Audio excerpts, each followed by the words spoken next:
give an energetic and warm welcome to the one and only Sandeep Maheshwari.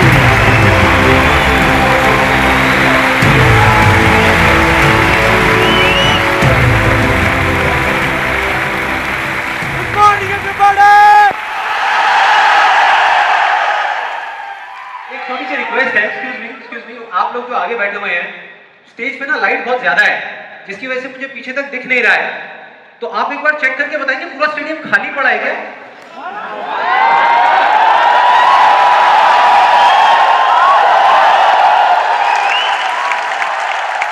तो एक बार दोबारा try करते हैं थोड़ी और एनर्जी के साथ में। Good morning everybody.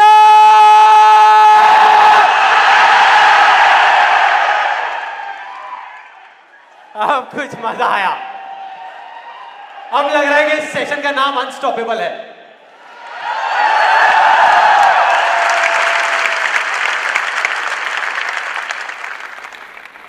ओके, अब बात करते हैं मेरी। मैं इतना एक्साइटेड क्यों हो रहा हूं? देखो, बहुत सिंपल है। अपने हर सेशन से पहले 15 से 20 मिनट के लिए मैं अपनी आंखें बंद कर लेता हूं। और जब माइंड पूरे तरीके से ब्लैंक हो जाता है, जब माइंड में कोई थॉट्स नहीं होते, तो अपने आप से एक क्वेश्चन करता हूँ कि अगर ये दिन मेरी ज़िंदगी का आखिरी दिन हो और मुझे ये किसी तरीके से पता चल जाए कि मैं कल सुबह नहीं उठने वाला, तो मैं आज क्या करूँगा? ये मेरा क्वेश्चन होता है। और उसके सिर्फ 2 ऑप्शंस होते हैं मेरे पास में, 2 जवाब होते हैं और मैं दूसरे ऑप्शन को चुनता हूँ। पहला ऑप्शन कि कल जो होने वाला है उसको सोच सोच करके मैं रोता रहूँ और परेशान हो जाऊँ। दूसरा ऑप्शन कि जो मेरे पास कुछ घंटे बचे हुए हैं ना, उसमें कुछ ऐसा कर जाऊं, कुछ भी, कि जानने के बावजूद भी कि मैं कल सुबह नहीं उठने वाला, फिर भी आज रात को चैन से सो सकूं, बढ़िया नींद आए।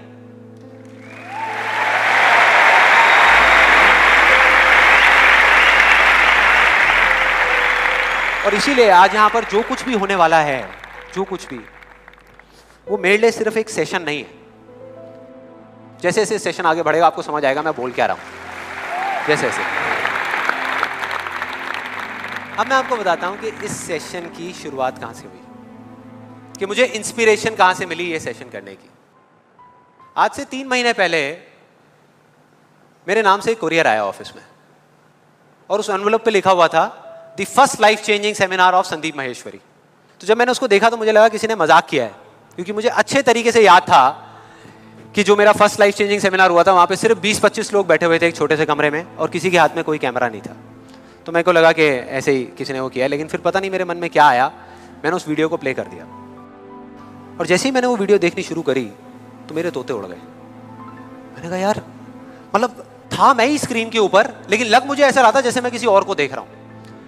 और देखता रहा। जैसे ही वो वीडियो खत्म हुई, उसी टाइम मैंने ये ठान लिया, मैंने ये डिसाइड कर लिया कि अब चाहे कुछ भी हो जाए, अपनी लाइफ के इतने बड़े फेलियर को मैं अपने तक नहीं रखने वाला, इसको शेयर करूंगा पूरी दुनिया के साथ। और आप में से कुछ लोगों को याद भी होगा, मैं अपने इस एक्सपीरियंस के बारे में पहले भी आपको बता चुका हूं कि जब मैं पुणे के एक MBA कॉलेज में गया था और वहां जाकर के ब्लैंक हो गया था। याद है? कितने लोगों को याद है? याद है। तो तब मैंने आपको बताया तो था, लेकिन दिखाया नहीं था, क्योंकि मेरे पास में कुछ था ही नहीं आपको दिखाने के लिए, कोई वीडियो नहीं थी। तो आज मैं आपको दिखाने वाला हूं कि एग्जैक्टली तब क्या हुआ था। Okay, good afternoon everybody. Just call me Sandeep, don't call me sir. And just a few confessions before I start off this session. The first one is, please don't look at me like this with all these frowning faces, because that makes me nervous. And to be honest with you, this is the first time that I am speaking in front of so many people. And second thing is,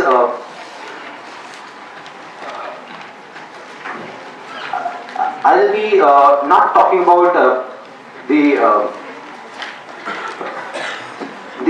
part of it. I'll actually focus more on the practical side of how I did whatever I did. Okay, the second confession, which I forgot, that is. To be honest with you, I can speak in English, but the problem is you may understand what I am talking about, but I won't be able to understand what I am talking about. So it's better if I talk in Hindi. So. then coming on to the point directly, the secret of what I feel is of my success. I started my career, I think, at the age of 13, and okay, so I'll come on Hindi. So I'm sorry. Yeah, so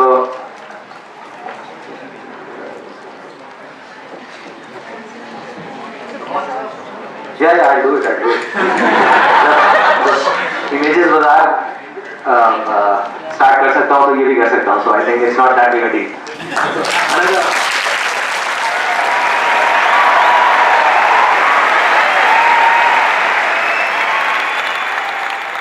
आपने देखा मेरी क्या हालत हुई थी? I think सबका यही हाल होता है जब वहाँ पे स्टेज पे जाते हैं, इतने सारे लोग सामने बैठे होते हैं, सबका यही होता है. तो जब मैंने ये वीडियो देखी तो मेरे दिमाग में सिर्फ एक ही चीज़ चल रही थी, सिर्फ एक, कि ऐसा क्यों हुआ कि मैं अपना इतना बड़ा मजाक उड़वाने के बाद भी बाज नहीं आया, और क्या वजह है कि मैं वहाँ से यहाँ तक आ गया. लेकिन मुझे ना इसका एग्जैक्ट जवाब नहीं मिल रहा था. मतलब मुझे समझ नहीं आ रहा था कि इसके पीछे वजह क्या है. और फिर फाइनली एक दिन वो वजह समझ आई. मैंने एक कहानी पढ़ी कहीं पर, और उस कहानी के जब मैं अंदर तक गया तो मेरे को समझ आया कि हाँ, ये वजह है.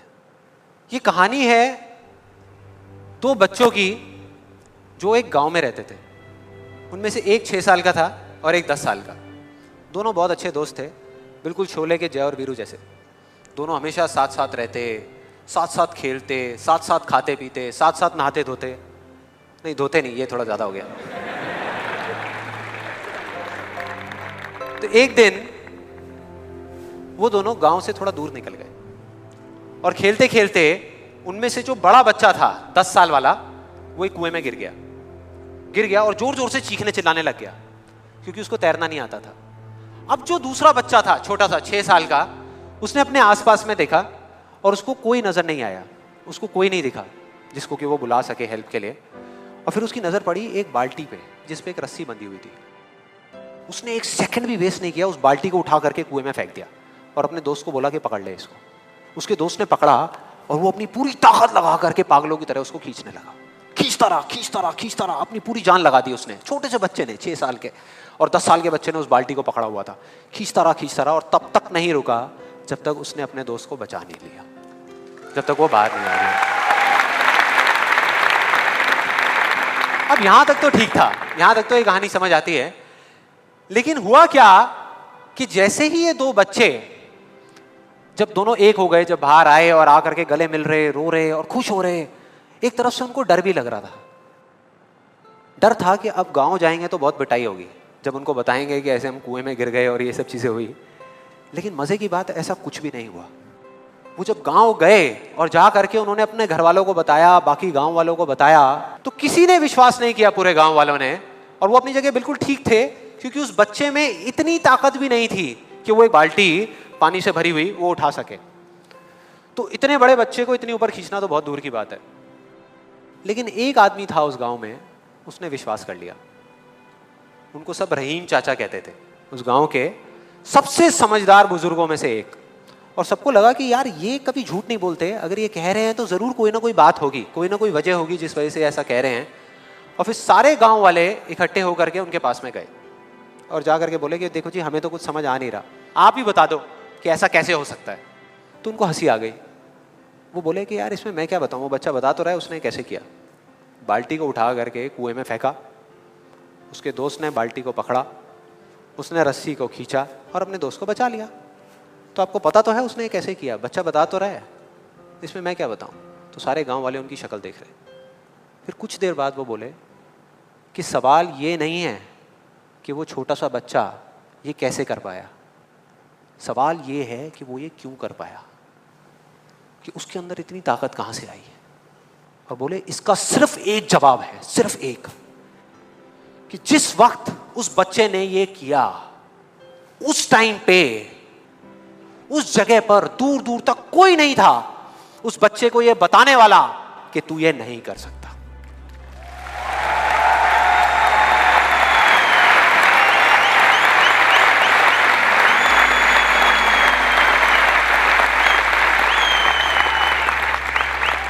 बोले कोई नहीं था, कोई नहीं, यहां तक कि वो खुद भी नहीं, वो खुद भी नहीं।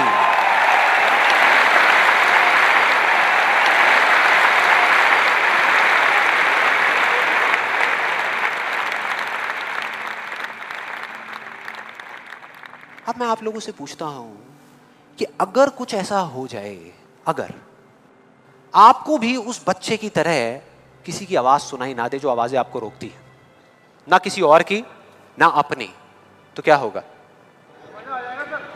मजा आ जाएगा, राइट? उस बच्चे की तरह आपको भी कोई नहीं रोक पाएगा। You'll be unstoppable, right? Yes और नो? यस और नो? यस और नो? थियोरेटिकली तो ये बात बहुत अच्छी लग रही है सुनने में, लेकिन अगर हम प्रैक्टिकली देखें तो सिर्फ यस बोलने से काम नहीं चलने वाला। ये आप सबको भी पता है और मुझे भी पता है। ये जो अनस्टॉपेबल बनने वाला काम है, उसके लिए क्या करना पड़ेगा? 2 दीवारें तोड़नी पड़ेगी। 2 दीवारें, पहली बनी है दूसरों की आवाज की, कि आपके ऊपर दूसरों की आवाजों का असर होना बंद हो जाए, और दूसरी आपकी खुद की आवाज। ये ज्यादा बड़ी दीवार है। तो अब देखते हैं कि इस पहली दीवार को कैसे तोड़ना है। उस कहानी में उस बच्चे के आसपास में कोई नहीं था उसको रोकने वाला, लेकिन क्या रियल लाइफ में ऐसा होता है? यस और नो? नो। क्या होता है कि हम एक काम करने की सोचते हैं, करना शुरू भी नहीं करते, सिर्फ सोचते हैं कि हमको ये काम करना है, और सामने से 4 लोग आ जाते हैं रोकने के लिए। 4 लोग आ जाते हैं तरह तरह की बातें करने के लिए कि ये नहीं हो सकता। अरे बड़ा इम्प्रैक्टिकल सा आइडिया है। जब कोई नहीं कर पाया तो तू क्या करेगा? होता है ऐसा? कितने लोगों के साथ ऐसा हुआ है? सबके साथ हुआ है और होता रहता है। और मेरे साथ तो पता नहीं कितनी बार हुआ है। किसी के साथ कुछ ज्यादा ही हुआ है लगता है।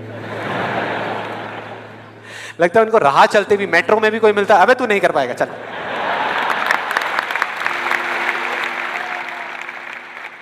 तो अब सवाल ये उठता है कि ऐसे में हम क्या करें?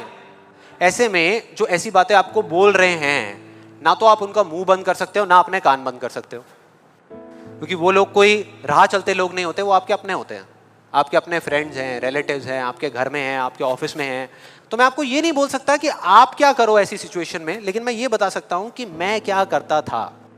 जैसे ही कोई बोलता था मेरे को, या आज भी अगर बोलता है कि ये नहीं हो सकता या तू ये नहीं कर सकता, तो मैं ना चुप रहता हूं, ना उनसे लड़ता हूं। मैं सिर्फ एक वर्ड में उनसे एक सिंपल सा क्वेश्चन पूछता हूं, एक वर्ड में। क्यों? क्यों नहीं कर सकता? क्यों नहीं हो सकता? और जैसे ही मैं ये करता हूं उसके बाद बहुत मजा आता है। आप कभी करके देखना, बहुत मजा आएगा। 90% लोग ऐसे मिलेंगे आपको जिनके पास में इस क्यों का जवाब ही नहीं होगा। जवाब ही नहीं होगा। नहीं, वो सोच में पड़ जाते हैं। जैसे मैं पूछता ना क्यों, हाँ क्या, क्यों, ये कैसा सवाल है? तो ये है वो 90% लोग जिनके पास में कोई जवाब ही नहीं होता, या होता भी है तो वो इतना फनी होता है कि आप चाह करके भी अपने आप को हंसने से नहीं रोक पाओगे।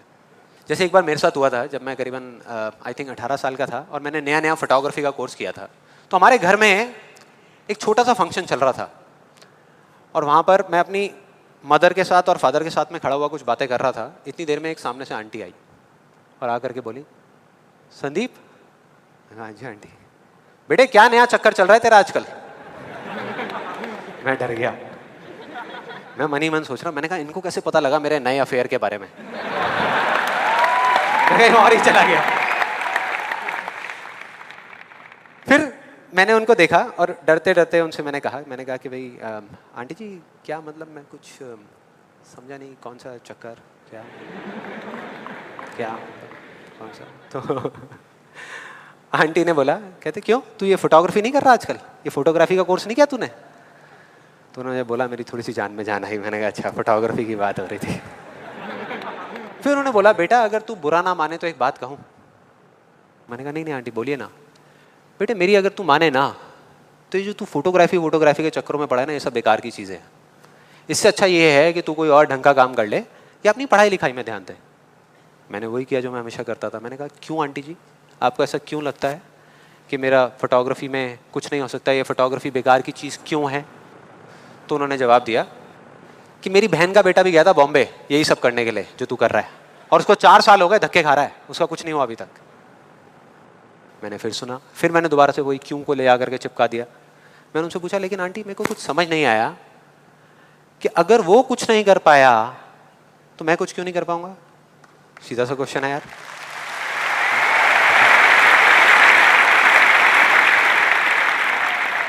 वो थोड़ी सी इरिटेट हो गई, लेकिन उसके बाद जो उन्होंने बोला, उस दिन मेरा कम से कम 10 किलो खून बढ़ गया होगा हंसते हंसते। उन्होंने गुस्से से मेरे से पूछा, कहते तेरे कितने % आए थे 12th में?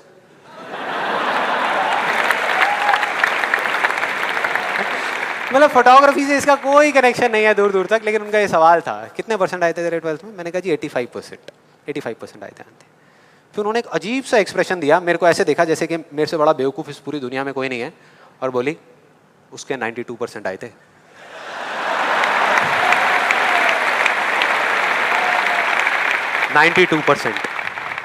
अब बोल।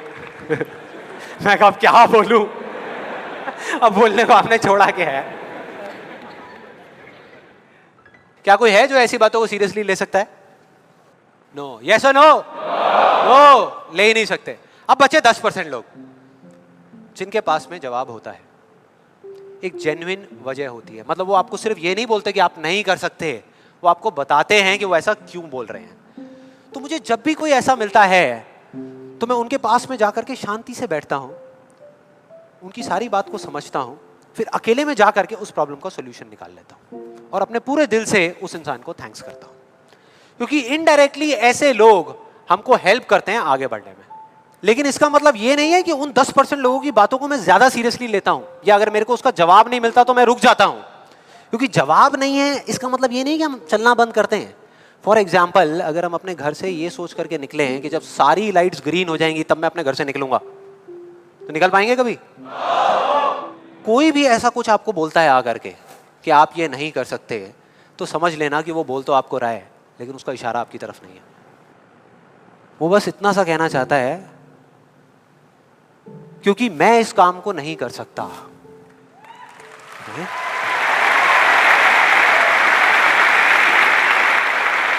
वो बस इतना सा कहना चाहता है क्योंकि मैं इस काम को नहीं कर सकता, या मुझे नहीं पता कि इस काम को कैसे करना है, इसलिए मुझे लगता है कि इस पूरी दुनिया में कोई भी नहीं कर सकता।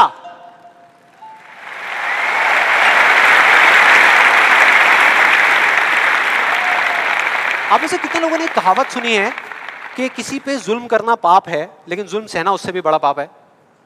कितने लोगों ने सुनी है? ऑलमोस्ट सबने सुनी है। बिल्कुल इसी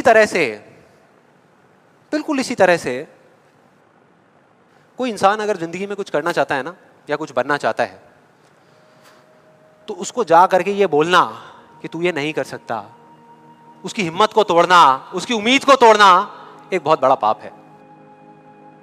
क्योंकि कई बार कुछ लोगों के पास में सिर्फ एक उम्मीद होती है और कुछ भी नहीं, लेकिन वहीं दूसरी तरफ किसी को इतना हक देना कि वो आ करके आपके सामने खड़ा हो जाए और आपको कुछ भी बोलता रहे, आपकी उम्मीद को तोड़ दे, आपकी हिम्मत को तोड़ दे, और आप चुपचाप खड़े खड़े उसको देखते रहो, कुछ भी ना कहो, कुछ भी ना करो, ये उससे भी बड़ा पाप है।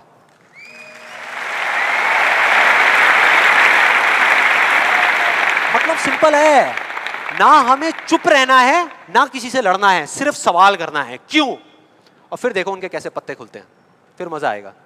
और जिस दिन आप लोगों को भी मेरी तरह ये बात समझ आ जाएगी ना, उस दिन आपके ऊपर ऐसी बातों का असर होना बंद हो जाएगा।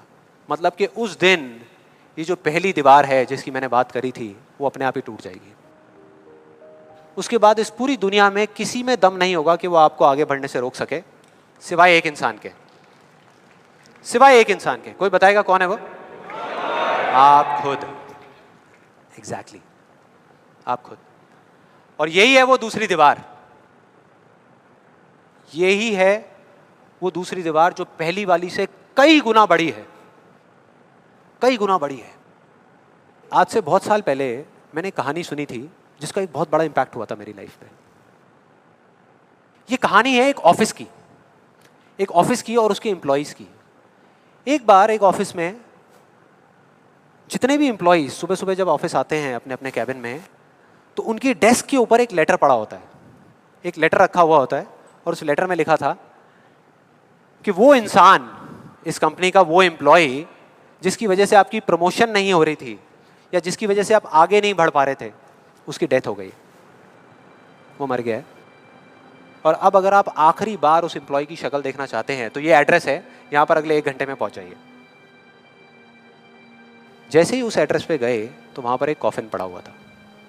कॉफिन होता है, उसको जब लोगों ने दूर से देखा तो एक तरफ तो सबको दुख हो रहा था, बुरा लग रहा था कि यार ये नहीं होना चाहिए था, और दूसरी तरफ से उनको थोड़ी बहुत खुशी भी हो रही थी कि चलो अच्छा है, मेरी रास्ते का जो सबसे बड़ा पत्थर था वो हट गया। लेकिन फिर एक एक करके जैसे ही वो लोग उस कॉफिन के पास गए और जा करके उन्होंने उस एम्प्लॉय की शक्ल देखी उस कॉफिन के अंदर, तो उन्हें खुद पे शर्म आने लगी, क्योंकि उस कॉफिन में कोई नहीं था, सिर्फ एक शीशा था, एक मिरर था जिसमें उनकी खुद की शक्ल दिख रही थी।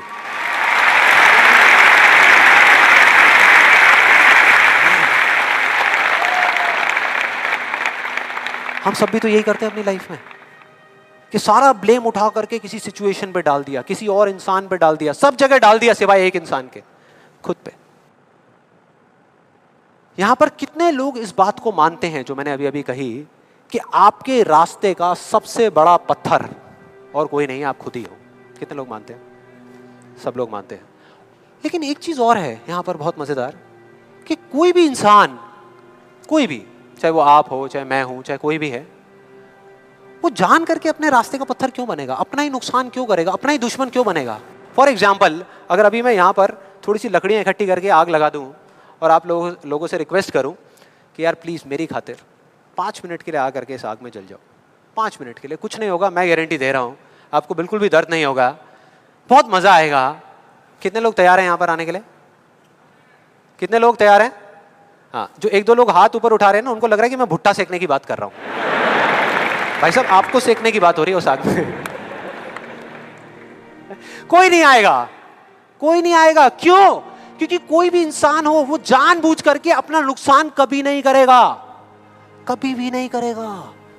तो ये सवाल मेरे को पिछले कई महीनों से तंग कर रहा था, अंदर ही अंदर खा रहा था कि क्या फर्क होता है उन लोगों में जो जाने अनजाने अपने खुद के सबसे अच्छे दोस्त होते हैं और उनमें जो जाने अनजाने खुद के ही सबसे बड़े दुश्मन होते हैं। और फाइनली पिछले महीने मेरे को जवाब मिल गया, सब कुछ समझ आ गया कि क्या फ़र्क है। मैं रोज़ की तरह अपने घर के पास वाले एक पार्क में वॉक कर रहा था और एकदम से ही बहुत तेज़ बारिश शुरू हो गई, बारिश होने लगी एकदम तेज़। तो मैंने इमीडिएटली अपने हाथ ऐसे रखे ताकि मेरे चश्मे पे पानी ना आए और जा करके सीधा एक शेड के नीचे चला गया। उसके कुछ सेकंड्स के अंदर अंदर उस शेड के नीचे और भी बहुत सारे लोग इकट्ठे हो गए। लोग तरह तरह की बातें कर रहे थे, मैं अपने आसपास में सुन रहा था। लेकिन मैंने एक चीज़ नोट करी कि ज़्यादातर लोग, उनका ध्यान बारिश की तरफ नहीं था, बारिश की वजह से होने वाली जो प्रॉब्लम्स थी उसकी तरफ था। जैसे मेरे यहाँ पे थोड़ा सा आगे जा करके 2 लड़के खड़े हुए थे, वो आपस में बात कर रहे थे कि भाई आज ट्रैफिक का बड़ा बुरा हाल होने वाला है, बारिश इतनी तेज़ हो रही है। तो वो इस तरीके की बातें कर रहे हैं। एक वहाँ पे अंकल जी थे पीछे, वाइफ को बोल रहे थे कि भाई मैंने तेरे को पहले ही कहा था कि छाता रख ले, छाता रख ले, अब देख मैं ऑफिस के लिए लेट हो जाऊँगा। तो इस तरह की बातें हो रही थी, तरह तरह की। तभी मैंने एकदम से देखा कि सामने से, मतलब मैं यहाँ खड़ा हुआ था, मेरे यहाँ पे एक लड़का खड़ा हुआ था, मुझे अभी भी एग्जैक्ट याद है। वो लड़का इनफैक्ट वो काफ़ी बड़ा कैरेक्टर था, बहुत सीरियस, मतलब बहुत टेंशन में था वो। हुआ क्या था, उसकी जेब में एक नोट पड़ा हुआ था जो गीला हो गया था, 20 रुपए का। तो उसको हिला हिला करके सुखाई जा रहा है, उसको फूंक मार रहा और ये सब चीज़ें। तो मैं पहले, मेरा ध्यान उसकी तरफ था, फिर मैंने जैसे ही उधर देखा तो उधर से एक आदमी आ रहा था शेड की तरफ। उसका भी एक हाथ ऐसे था, लेकिन दूसरे हाथ से उसने अपनी बच्ची का हाथ पकड़ा हुआ था, छोटी सी बच्ची, 4-5 साल की, बड़ी प्यारी बच्ची। फर्क ये था कि उस बच्ची का हाथ ऐसे नहीं था, उसका हाथ ऐसे था, ऐसे था। और वो बच्ची बड़ी प्यारी प्यारी हरकतें कर रही थी। मैंने देखा वहाँ से, ऐसे उसका हाथ था, बार बार उस पर पानी की बूंदें गिर रही, वो इकट्ठा कर रही और पी रही, इकट्ठा कर रही और पी रही, इकट्ठा कर रही और पी रही। तो जैसे ही वो शेड के पास आए, मैं थोड़ा सा साइड हो गया। तो इधर वो मेरे नोट सुखाने की मशीन थी, इधर मैं सोच रहा था अपने भी नोट निकाल के दे दूं, भाई ये भी सुखा दे।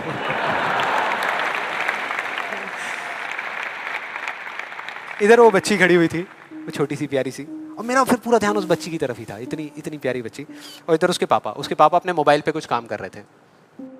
वो बच्ची को अभी भी चैन नहीं आया, शेड के नीचे आ गई, लेकिन अभी भी बार बार अपना हाथ बाहर निकाल के, एक हाथ से पापा को पकड़ा हुआ डर रही, दूसरे हाथ से ऐसे बाहर निकाल के बार बार पानी भर रही और पी रही। कभी पानी भर रही, अपने मुंह पे फेंक रही। फिर थोड़ी देर बाद पता नहीं उसके मन में क्या आया, उसने अपने पापा से पूछा कि पापा ये बारिश रोज क्यों नहीं होती? बड़ा अजीब सा क्वेश्चन था। उसके पापा ने कहा, वो अपने मोबाइल पे लगे हुए थे, हाँ बेटा होगी होगी, रोज होगी, रोज होगी, रोज होगी। वो बच्ची फिर अपने खेल में लग गई। फिर थोड़ी देर बाद पता नहीं क्यों उसने दोबारा से पूछा अपने पापा से, बताओ ना पापा रोज क्यों नहीं होती? इस बार उसको कोई जवाब नहीं मिला, लेकिन मुझे मिल गया। मुझे सब कुछ समझ आ गया कि क्या वो वजह है, क्या फर्क होता है उन लोगों में जो खुद के सबसे अच्छे दोस्त होते हैं और खुद के सबसे अच्छे दुश्मन होते हैं। क्या फर्क है उन दोनों लोगों में? देखो बहुत सिंपल है। जब बारिश होती है आसमान से, हम सबके ऊपर होती है, क्या एक जैसे होती है या अलग अलग तरीके से होती है? एक जैसे होती है, कोई पार्शियलिटी नहीं करती। आप अमीर हो, गरीब हो, काले हो, गोरे हो, बच्चे हो, बड़े हो, कोई फर्क करती है क्या बारिश? नहीं करती, सब पे एक जैसी होती है। बिल्कुल उसी तरह से वो शक्ति, वो एनर्जी जिससे पूरी दुनिया चल रही है, जिससे अभी अगर आप अभी फील करने की कोशिश करो, आपकी सांसें चल रही है, मेरी सांसें चल रही है।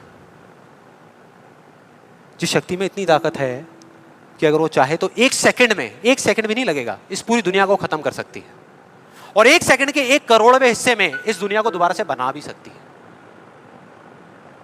उसको आप साइंटिफिकली चाहे एनर्जी का नाम दे दो, चाहे स्पिरिचुअली भगवान कहो, आत्मा कहो, परमात्मा कहो, कुछ भी कहते रहो, उससे कोई फर्क नहीं पड़ता। और बिल्कुल उस बारिश की तरह उस शक्ति की भी बारिश हम सब पर होती रहती है, उस एनर्जी की भी बारिश होती रहती है, और सब पर एक जैसे होती है। फिर चाहे आप अमिताभ बच्चन हो, बिल गेट्स हो, कोई भी हो, कोई फर्क नहीं पड़ता। आप इस स्टेज पे खड़े हो या वहां बैठे हो, कोई फर्क नहीं पड़ता। तो फर्क क्या है? देखो बहुत सिंपल है, वही फर्क जो उस बारिश में था, जो मैंने नोट किया उस बच्ची के बीच में और औरों के बीच में। कुछ लोगों का हाथ ऐसे होता है और कुछ का ऐसे होता है, यही फर्क।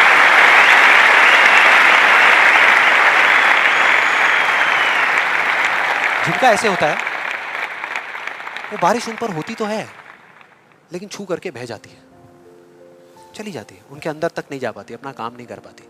लेकिन जिनका ऐसे होता है वो उसको पी लेते हैं, उनके अंदर चली जाती है, और उसके बाद में जो काम करती है वो एनर्जी करती है, नाम इंसान का हो जाता है।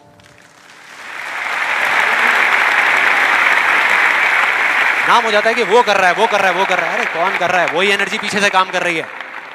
हम क्या कर सकते हैं?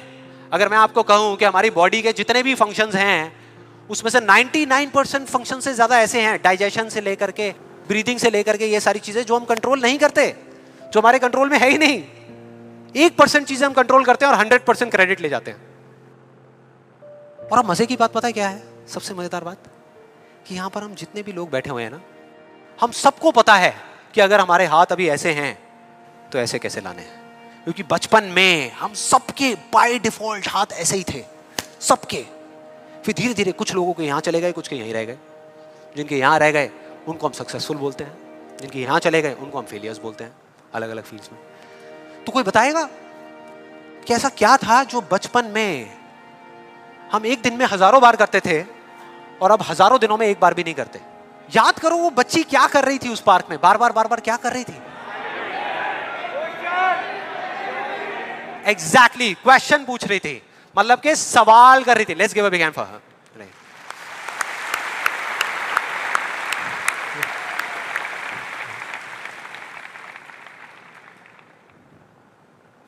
सवाल, ऐसा क्यों होता है? हम ऐसा क्यों करते हैं? बताओ ना पापा, हम ऐसा क्यों करते हैं? कोई जवाब नहीं मिला, हमने सवाल पूछने बंद कर दिया। आज हमारे पास में टाइम ही नहीं है, कि एक दिन में कुछ सेकंड्स के लिए रुक करके हम अपने आप से पूछें कि भाई जो मैं कर रहा हूं वो कर क्यों रहा हूं? पता ही नहीं है, ध्यान ही नहीं है उस तरफ। और जब तक उस तरफ ध्यान नहीं होगा कुछ नहीं होगा। और सिर्फ उस पर विश्वास मत करो जो मैं बोल रहा हूं, हिस्ट्री को उठा करके देख लो। कोई भी इंसान किसी भी फील्ड में अगर सक्सेसफुल हुआ है तो उसमें और बाकी लोगों में क्या फर्क था? क्या वो दूसरों से ज्यादा इंटेलिजेंट था? क्या उनके पास दूसरों से ज्यादा जवाब होते हैं? यस और नो? नो। उनके पास में दूसरों से ज्यादा अच्छे सवाल होते हैं। हर चीज में एक ही सवाल कि अगर ये दुनिया ऐसी है तो ऐसी क्यों है, और क्यों मैं इस दुनिया को बदल नहीं सकता? अगर पूरी दुनिया मुझे ये कहती है, मेरे घर वाले मुझे कहते हैं कि मेरी तो किस्मत ही खराब है, मेरी हाथ की लकीरों में ही कमी है, तो क्यों मैं अपनी हाथ की लकीरों को नहीं बदल सकता? हर चीज में एक ही सवाल।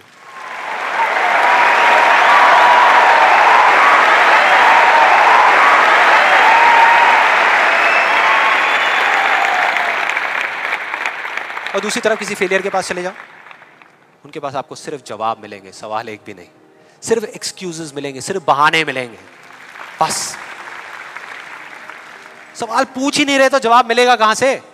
कहां से मिलेगा? मिल ही नहीं सकता। तो मैं क्या कह रहा हूं कि लाइफ में आप जो कुछ भी कर रहे हो, जो भी, उससे कोई फर्क नहीं पड़ता, लेकिन अगर आपके पास में इस क्यों का बिल्कुल क्लियर जवाब है तो उस काम को आप पूरे विश्वास के साथ कर रहे हो। और अगर इस क्यों का जवाब ही नहीं है तो आप सिर्फ उस काम को अंधविश्वास पे कर रहे हो, जो आज नहीं तो कल टूटेगा ही टूटेगा। फॉर एग्जाम्पल, मैं आपको एक रियल लाइफ एग्जाम्पल से बताता हूँ। क्या कभी आप लोगों के साथ ऐसा कुछ हुआ है कि घर में कोई बड़ा सा फंक्शन चल रहा हो, जैसे किसी की शादी हो रही हो और वहाँ पे कोई रिलेटिव बीमार हो गया? हुआ है? कितने लोगों के साथ हुआ है ऐसा? हुआ है। तो ऐसे में क्या होता है? क्या होता है? जैसे ही एक किसी की तबीयत खराब होती है तो बाकी लोग क्या करते हैं? डॉक्टर बन जाते हैं, अपनी अपनी राय देते हैं आकर के। मेरी फैमिली में भी एग्जैक्टली बिल्कुल ऐसा ही हुआ था। मेरी एक कज़न सिस्टर की शादी थी और मेरे एक अंकल आए हुए थे अब्रॉड से।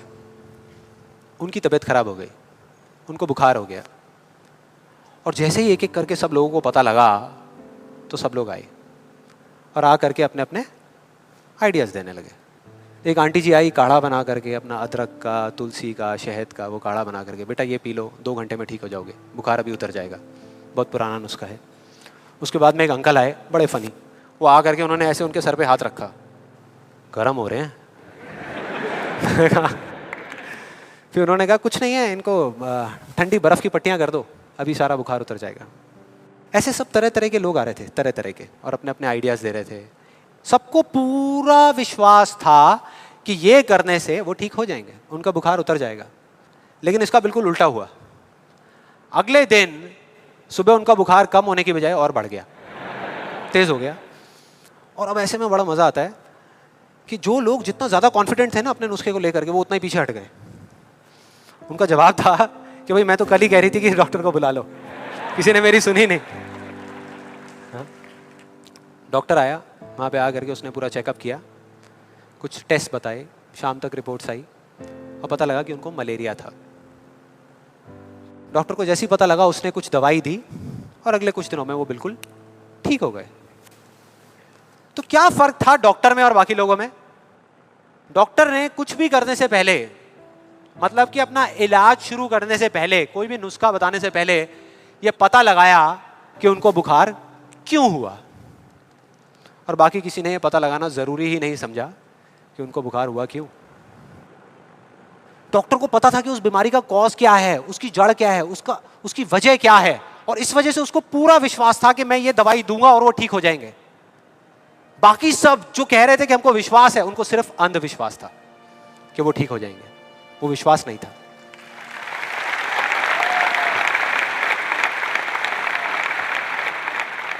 इन दोनों के बीच में ना इतना एक बिल्कुल पतली सी लाइन का फर्क होता है, विश्वास में और अंधविश्वास में, जिस वजह से बहुत बार हम अपने अंधविश्वास को विश्वास का नाम दे देते हैं।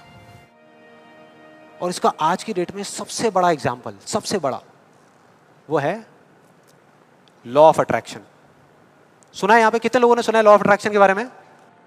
ऑलमोस्ट सबने सुना है। अब ये बहुत मजेदार है, लॉ ऑफ अट्रैक्शन। मुझे बहुत लोग मिल चुके हैं, मतलब काफ़ी लोग मिले हैं जो आ करके मुझसे पूछते हैं कि भाई आपके हिसाब से आपको क्या लगता है कि लॉ ऑफ अट्रैक्शन काम करता है या नहीं करता।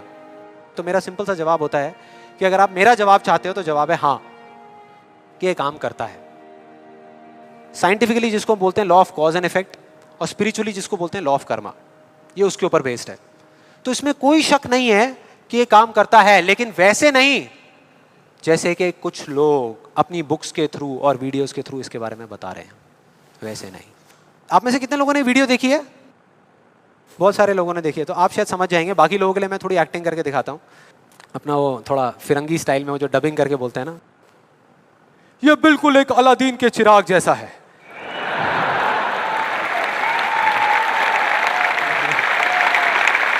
बिल्कुल ऐसा लगता है किसी चमत्कारी बाबा की बात हो रही है कि वो आशीर्वाद रखेंगे और काम हो जाएगा 1 सेकंड में। बिल्कुल ऐसा लग रहा है सुनने में। ये बिल्कुल एक अलादीन के चिराग जैसा है, आपको सिर्फ हुक्म देना है कि आप क्या चाहते हैं। आपको बंगला चाहिए, आपको गाड़ी चाहिए, आपको पैसा चाहिए, आपको सिर्फ बताना है कि आपको क्या चाहिए, फिर देखिए क्या होगा। ये प्रकृति आपके सुर से सुर मिलाएगी, ताल से ताल मिलाएगी।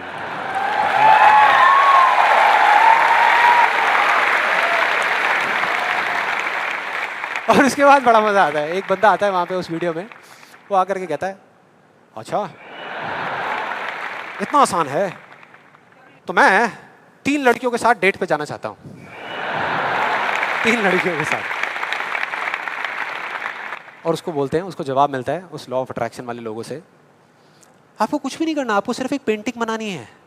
अपनी एक पेंटिंग बनाइए जिसमें आप बैठे हैं और साथ में 3 लड़कियां बैठी है, और फिर देखिए क्या होता है। वो बंदा पेंटिंग बनाता है।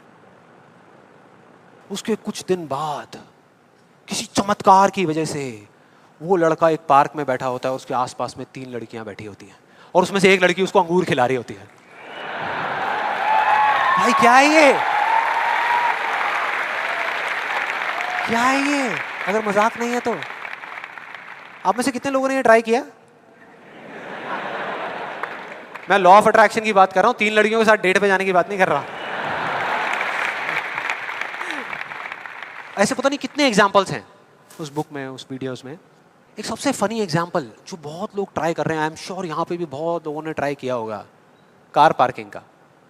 उसमें एक आदमी बोलता है, मैं जब अपने घर से निकलता हूँ तो मैं सोचता हूँ कि वो गाड़ी की जो पार्किंग है वो मेरे लिए खाली पड़ी होगी, और मैं जैसे ही जाता हूँ वो पार्किंग मेरे लिए खाली पड़ी होती है, और मैं जा करके अपनी गाड़ी लगा देता हूँ। क्या कमाल है यार। देखो कई बार मुझे 1-2 मिनट वेट भी करना पड़ता है, लेकिन फिर वो जगह अपने आप मेरे लिए खाली हो जाती है। मैं क्या करता हूँ, मैं सिर्फ सोचता हूँ वो जगह मेरे लिए खाली। कमाल है यार। हाँ, बढ़िया लग रहा है ना सुनने में, अच्छा लगता है। ये सारी बातें सबको अच्छी लगती है, किसको नहीं लगेंगी? सच बताऊं, मुझे भी अच्छी लगेंगी सुनने में। बुरी किसको लगेगी? कि सोचना शुरू कर दो और गाड़ियों की पार्किंग मिलनी शुरू हो जाएगी। ये आई एम श्योर बहुत लोगों ने ट्राई किया होगा। कितने लोगों ने ट्राई किया है? आपके हिसाब से काम करता है ये? अच्छा, एक सवाल है, हमेशा करता है या कभी कभी करता है? कभी कभी करता है। लेकिन फिर वो एक लॉ कैसे हुआ? लॉ उसे कहते हैं जो एक ही कंडीशन में अगर सेम कॉज हो तो उसका सेम इफेक्ट आना चाहिए, उसको लॉ कहते हैं। सिंपल है भैया। अगर कंडीशन सेम है, आप एक ही जमीन पे 2 बीज बोओगे आम के, तो दोनों आम के पेड़ ही बनेंगे, एक एप्पल का पेड़ नहीं बन सकता। सीधा सा फंडा है। तो इसका मतलब कहीं ना कहीं कुछ कंफ्यूजन है, कुछ गड़बड़ है। तो मैं एक बहुत बड़ा यहाँ पर एक कमिटमेंट करने वाला हूँ, एक बहुत बड़ा चैलेंज करने वाला हूँ इन वीडियोस के अंदर। मेरा ओपन चैलेंज है उन लोगों को जिन्होंने ये बुक लिखी है और जिन्होंने ये वीडियोस बनाई है, क्योंकि उनसे ज़्यादा कौन जानता है इस लॉ के बारे में। वो जानते हैं कि वो क्या कह रहे हैं, वो समझते हैं कि वो क्या कह रहे हैं। तो मेरा ओपन चैलेंज है कि हम एक शर्त लगाते हैं, इस दुनिया में कहीं पर भी एक पार्किंग लॉट चूज करेंगे जो थोड़ा सा बिजी रहता हो, और वहां पर वो एक स्पॉट आइडेंटिफाई करेंगे, पार्किंग का स्पॉट, और अपने लॉ ऑफ अट्रैक्शन की पूरी पावर लगाएंगे। लगा सकते हैं, क्या दिक्कत है? सोचना ही तो है। सोचते रहेंगे, फील करते रहेंगे, मेरे को ये जगह मिलेगी मिलेगी मिलेगी। करो।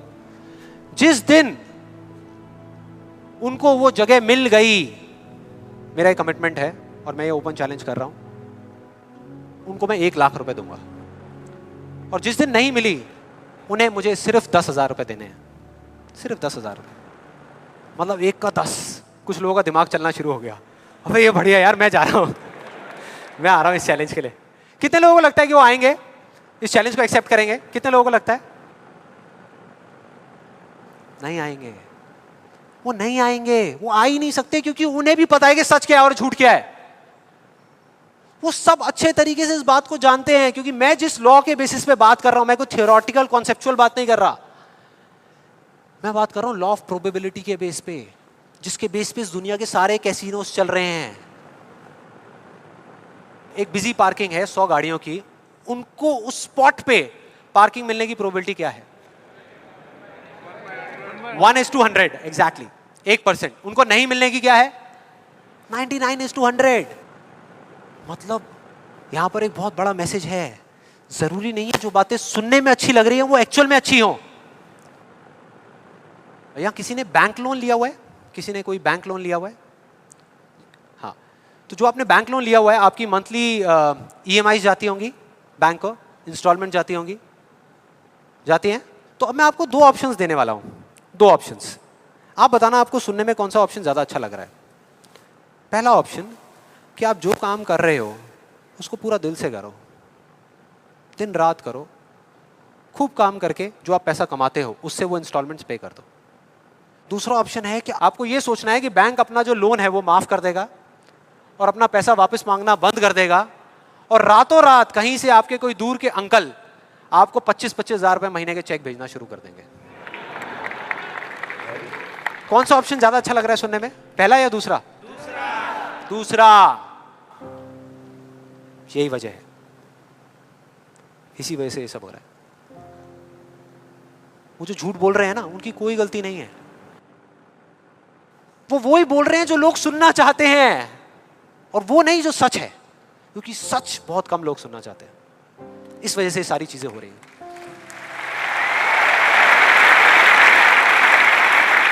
और अब मैं इस सेशन का आपको एक फाइनल एग्जांपल देने वाला हूं, जिसके बाद में अभी आपके मन में जितने भी डाउट चल रहे होंगे ना, वो सारे धीरे धीरे क्लियर हो जाएंगे। ये एग्जांपल है 2 लड़कों का, 2 लड़कों का जिनकी एज है 18 साल, और दोनों का एक ही डिजायर है कि मेरे को एक BMW गाड़ी चाहिए। दोनों का यही है, और अगले 10 साल के अंदर अंदर चाहिए, बस तरीका थोड़ा सा अलग अलग है। जो पहला लड़का है उसने क्या किया, अपना एक गोल सेट किया। उसने एक अपनी डायरी में लिख दिया, पोस्टर्स ला करके उस गाड़ी के अपने घर में लगा दिए जगह जगह पर। 24 घंटे उस गाड़ी के बारे में सोचने लग गया कि ये गाड़ी मुझे चाहिए चाहिए चाहिए। रोज रात को बैठ करके फील करता कि मेरे को गाड़ी मिल गई है, आवाजें निकालता, जू जू जू ये वो, और करते करते ब्रेक मार रहा है, ये कर रहा है, वो कर रहा है। एक्चुअल में नहीं मिली है, इमेजिन कर रहा है, फील करने की कोशिश कर रहा है, उस गाड़ी को एक्सपीरियंस करने की कोशिश कर रहा है, क्योंकि ऐसा बहुत बुक्स में लिखा हुआ है। लॉ ऑफ अट्रैक्शन में भी यही बताया गया है। यस और नो? अब इसको करने से क्या हो रहा था? पहले उसकी सिर्फ एक विश थी, एक चाह थी कि हाँ मेरे को ये गाड़ी मिल जाए, नहीं भी मिले तो कोई फर्क नहीं पड़ता, लेकिन अब उसका वो बर्निंग डिजायर बन गया। अब उसको गाड़ी हर हालत में चाहिए ही चाहिए अगले 10 साल में। अब आप में से कुछ लोग सोच रहे हो, आप में से कितने लोगों ने मेरा इल्यूजन टू रियलिटी वाला सेशन देखा है?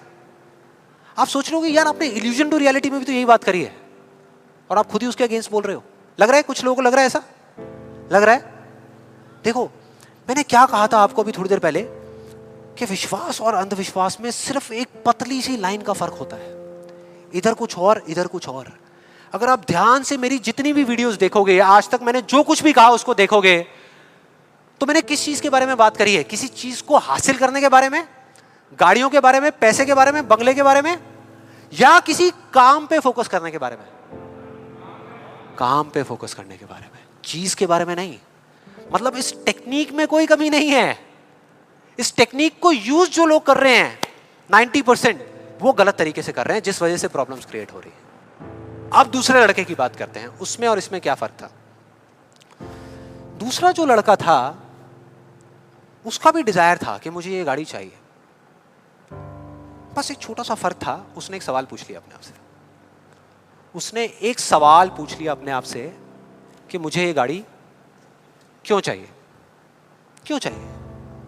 अब ये काम ना बड़ा बोरिंग लगता है सुनने में कि यार क्यों चाहिए, ये सोचने की क्या जरूरत है, सीधा गाड़ी लो ना, शॉर्टकट फटाफट। लेकिन नहीं, उसने ऐसा नहीं किया, उसने गलती नहीं करी, उसने पूछ लिया। और जब हम सवाल पूछते हैं तो क्या होता है, जवाब मिलता है, जवाब मिलता है, और उसको मिल गया। जवाब ये था कि मैं ये गाड़ी इसलिए चाहता हूँ क्योंकि मैं अपने फ्रेंड्स को, अपने रिलेटिव्स को, इस पूरी दुनिया को ये प्रूव करना चाहता हूँ कि मैं भी सक्सेसफुल हो सकता हूँ।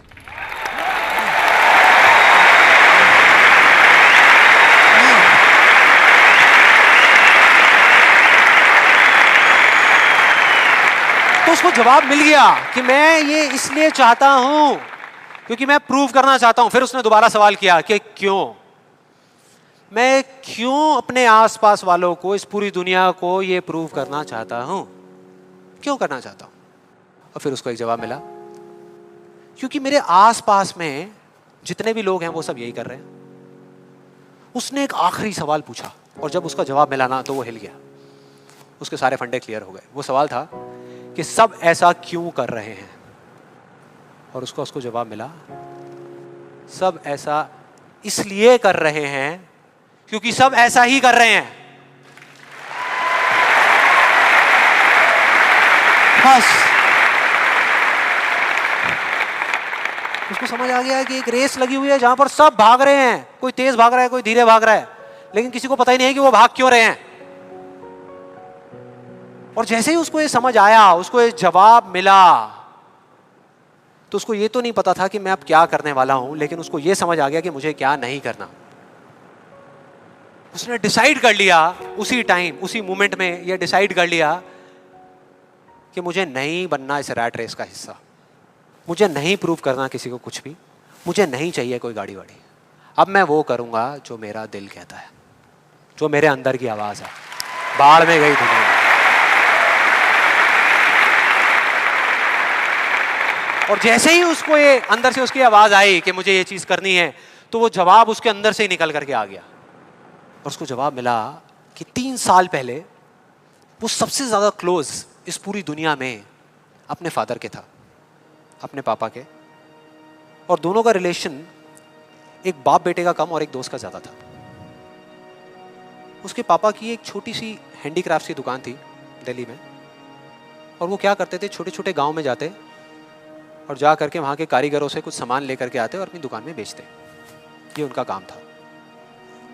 एक बार वो एक गांव में जा रहे थे तो उनका बेटा भी उनके साथ चला गया। ये लड़का उनके साथ चला गया क्योंकि उसकी छुट्टियां चल रही थी, और दोनों उस गांव में एक ढाबे पे बैठ करके, शाम का टाइम था, खाना खा रहे थे। खाते खाते एकदम से उसके फादर के यहाँ पे दर्द उठा, लेफ्ट साइड में दर्द होना शुरू हो गया, और उस लड़के ने एक सेकंड भी नहीं लगाया, फटाफट से अपने फादर को लेकर के एक पास के हॉस्पिटल में चला गया। वहां जाकर के जो डॉक्टर्स थे उस गांव के हॉस्पिटल के, उन्होंने कहा कि आप इनको जल्दी से जल्दी किसी बड़े हॉस्पिटल में ले जाओ, टाइम नहीं है। लेकिन वो बड़ा हॉस्पिटल उस गांव से 3 घंटे की दूरी पे था। और जब वो वहां पहुंचा और उसको, उसके फादर को इमरजेंसी वार्ड में लेकर के गए, तब तक सब ठीक था। लेकिन उसके 10 मिनट बाद डॉक्टर्स आए और आकर के उन्होंने बोला, वी आर सॉरी, अगर आप 15 मिनट पहले आ जाते तो हम कुछ कर सकते थे। 15 मिनट पहले। अब जैसे ही इस लड़के के साथ ये हुआ था तो बिल्कुल सुन्न हो गया था, मुंह से एक वर्ड बाहर नहीं आ रहा था, उसको समझ ही नहीं आ रहा था कि मैं क्या बोलूं, क्या सोचूं। उसने ऐसा कुछ सोचा ही नहीं था, एकदम से हो गया, एकदम से हो गया। और उसके काफी देर बाद जाकर के, उसके 5-10 मिनट बाद जाकर के उसके अंदर से एक चीख निकली थी, एक अजीब सी बात निकली थी जो उसको उस टाइम पे नहीं समझ आई थी कि ये बड़े डॉक्टर्स बड़े शहरों के बड़े हॉस्पिटल्स में ही क्यों होते हैं, छोटे छोटे गांव में क्यों नहीं होते।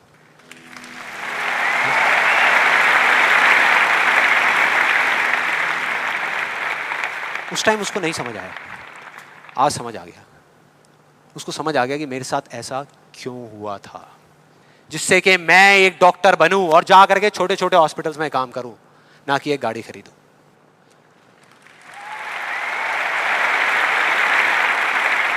और इस एक सवाल ने, एक वर्ड के सवाल ने, क्यों ने, उसकी पूरी पूरी लाइफ का डायरेक्शन ही चेंज कर दिया।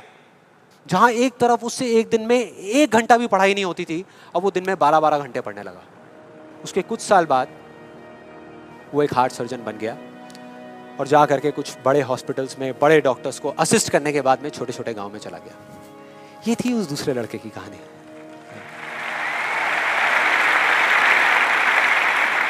10 साल हो गए हैं, तब दोनों 18 साल के थे, आज दोनों 28 साल के हो चुके हैं।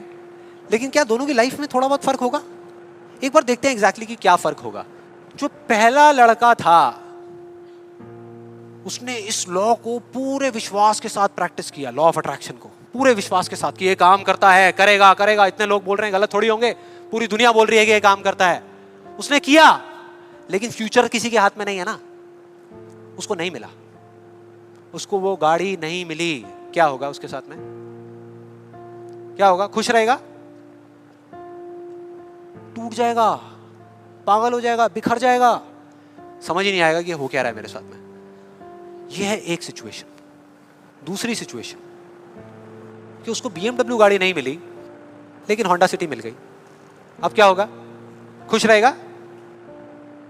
रह ही नहीं सकता, रह ही नहीं सकता, क्योंकि ये गोल सेटिंग करके और ये सब करके उसने अपने डिजायर को बढ़ा लिया, अपने अंधविश्वास को इतना बढ़ा लिया कि अब उसको वो ही गाड़ी चाहिए और किसी गाड़ी से उसका काम ही नहीं चलने वाला। जबकि अगर दूसरे एंगल से देखा जाए तो एक 28 साल के लड़के के लिए जो मिडिल क्लास बैकग्राउंड से बिलोंग करता है, अपने पैसों की एक होंडा सिटी गाड़ी खरीदना भी बहुत बड़ी बात होती है, राइट? बहुत बड़ी बात होती है। अब तीसरी सिचुएशन ये बहुत इंटरेस्टिंग है। मान लो 10 साल में एक चमत्कार हुआ, उसने कई तरह के काम करे और उसको BMW गाड़ी मिल गई। अब क्या होगा? खुश रहेगा? सेटिस्फाइड हो जाएगा अपनी लाइफ से, बैठ जाएगा आराम से, हाँ, मिल गई, यही तो चाहिए था, मिल गया, हो गया काम, लाइफ बढ़िया हो जाएगी उसकी। उसका लालच और बढ़ जाएगा, उसका अंधविश्वास और बढ़ जाएगा। वो कहेगा कि अगर इस लॉ ऑफ अट्रैक्शन को प्रैक्टिस करके मुझे 10 साल में ये गाड़ी मिल सकती है तो अगले 5 साल में एक इतना बड़ा घर क्यों नहीं मिल सकता? यस और नो? मतलब कि उसको सब कुछ मिल चुका होगा लेकिन वो उसको छोड़ करके फ्यूचर के अंदर किसी और चीज को पकड़ लेगा। सब कुछ होने के बाद भी वो फ्यूचर में जिएगा और उसकी हालत बिल्कुल एक ऐसे खरगोश के जैसी हो जाएगी जिसके सर के सामने किसी ने डंडा लगा करके गाजर को टांग दिया। इमेजिन करो कैसा होगा वो खरगोश, जो उस गाजर को देख तो सकता है, बिल्कुल उसकी आंखों के सामने है, उसको खाने के लिए भाग भी सकता है लेकिन कभी खा नहीं सकता, मरते दम तक सिर्फ भाग सकता है, खा नहीं सकता। क्योंकि उसकी जो खुशी है वो उस काम में नहीं है जो वो काम कर रहा है, किसी चीज में है, बाहर है, उसके अंदर नहीं है। अब देखते हैं दूसरे लड़के को। ये बहुत इंटरेस्टिंग है कि इस दूसरे लड़के का क्या होगा। 10 साल हो गए, वो छोटे छोटे गांव में जा करके अपना काम कर रहा है और पहली सिचुएशन, उसको गाड़ी नहीं मिली, BMW गाड़ी उसको चाहिए थी 10 साल पहले लेकिन आज नहीं मिली, तो क्या होगा? क्या होगा? खुश रहेगा। उसकी खुशी किसी गाड़ी में नहीं है, किसी चीज में नहीं है, उसके काम में है। कल जो मिलने वाला है उसमें नहीं है, आज जो वो कर रहा है उसमें है।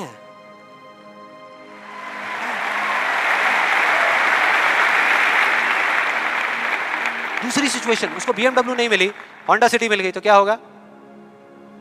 तो भी खुश रहेगा, बहुत खुश रहेगा, एब्सोल्युटली। उसने मांगी नहीं थी, फिर उसको मिल गई, बहुत खुश रहेगा। उसको BMW मिल गई तो क्या होगा? खुश रहेगा। लेकिन इस वजह से नहीं कि उसको ये गाड़ी मिल गई, इस वजह से क्योंकि वो जो काम कर रहा है उसमें उसको खुशी मिल रही है। और एक सबसे बड़ा फर्क पता है क्या है यहां पर इन दोनों के अंदर? सबसे बड़ा फर्क अगर आप ध्यान से देखोगे, ये जो दूसरा लड़का है, अगर इसको गाड़ी मिल गई, जो डॉक्टर है, और छिन गई 1 साल बाद, तो क्या होगा? तब भी खुश रहेगा। लेकिन जो पहला है उसका क्या होगा?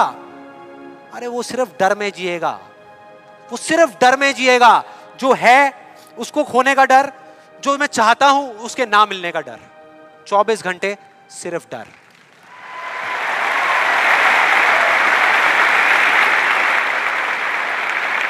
डर ही डर, सब कुछ होगा उसके पास में लेकिन फिर भी अंदर से डरा हुआ होगा, यार कोई मेरी गाड़ी ले ना ले, अरे कोई इस पे स्क्रैच ना मार दे। स्क्रैच के पीछे मैं सुन रहा हूं आजकल मर्डर्स हो रहे हैं कि तूने मेरी गाड़ी पे स्क्रैच कैसे मार दिया, ले धाड़, खत्म। क्या हो रहा है भाई?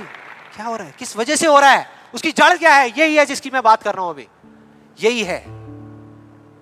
अभी तक मैंने जो कुछ भी कहा है उसको एक लाइन में अगर इन दो के बीच का फर्क आपको बताऊं तो वो ये है, पहला आदमी बोल रहा है कि इस चीज को पाने के लिए मैं कोई भी काम करने को तैयार हूं। और दूसरा बोल रहा है, इस काम को करने के लिए, ये जो मैं अभी कर रहा हूं, मैं अपनी कोई भी चीज गंवाने को तैयार हूं।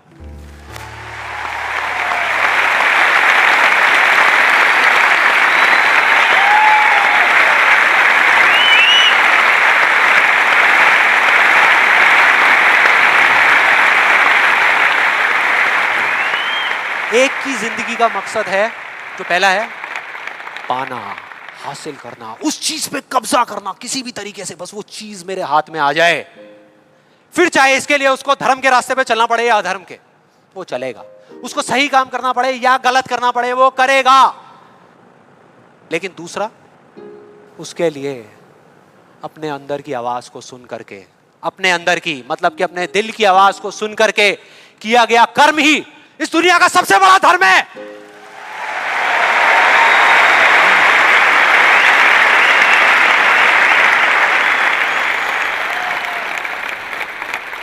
बस यही एक मकसद है उसकी जिंदगी का, अंदर की आवाज को सुनते जाओ, चलते जाओ, सुनते जाओ, चलते जाओ, जो होगा देखा जाएगा।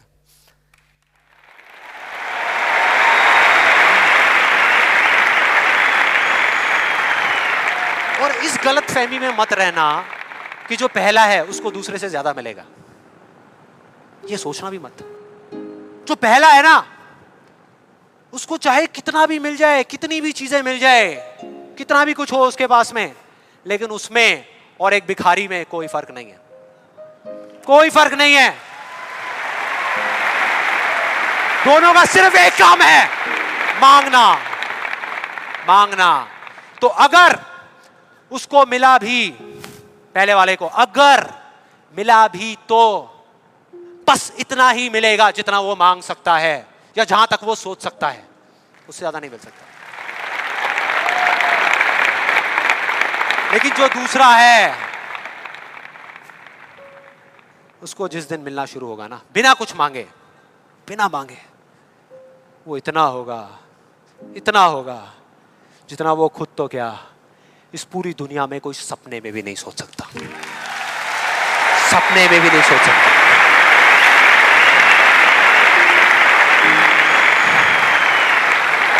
और इसका जो मैं आपको बोल रहा हूं, एक जीता जागता एग्जाम्पल आपके सामने खड़ा है।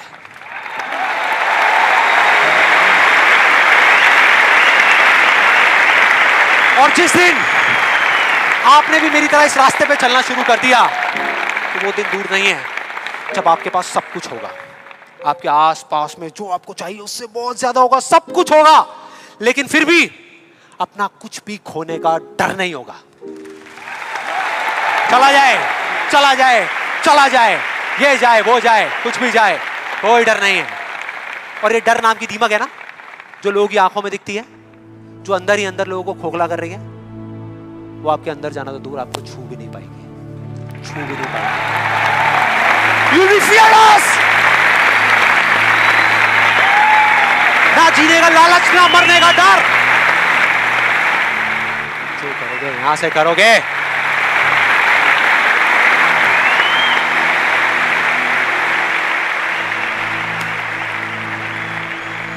और फिर चाहे आपके रास्ते में एक मुश्किल आए या हजार आए, कोई फर्क नहीं पड़ता। चाहे एक आदमी आकर के आपको रोकने की कोशिश करे या 1 लाख लोग आकर के आपके सामने खड़े हो जाएं, अरे आपको रोकना तो दूर, किसी में इतना दम भी नहीं होगा कि वो आपको हिला भी सके।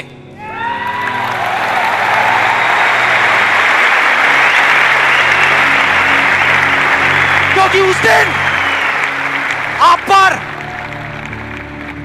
खुद उसका हाथ होगा।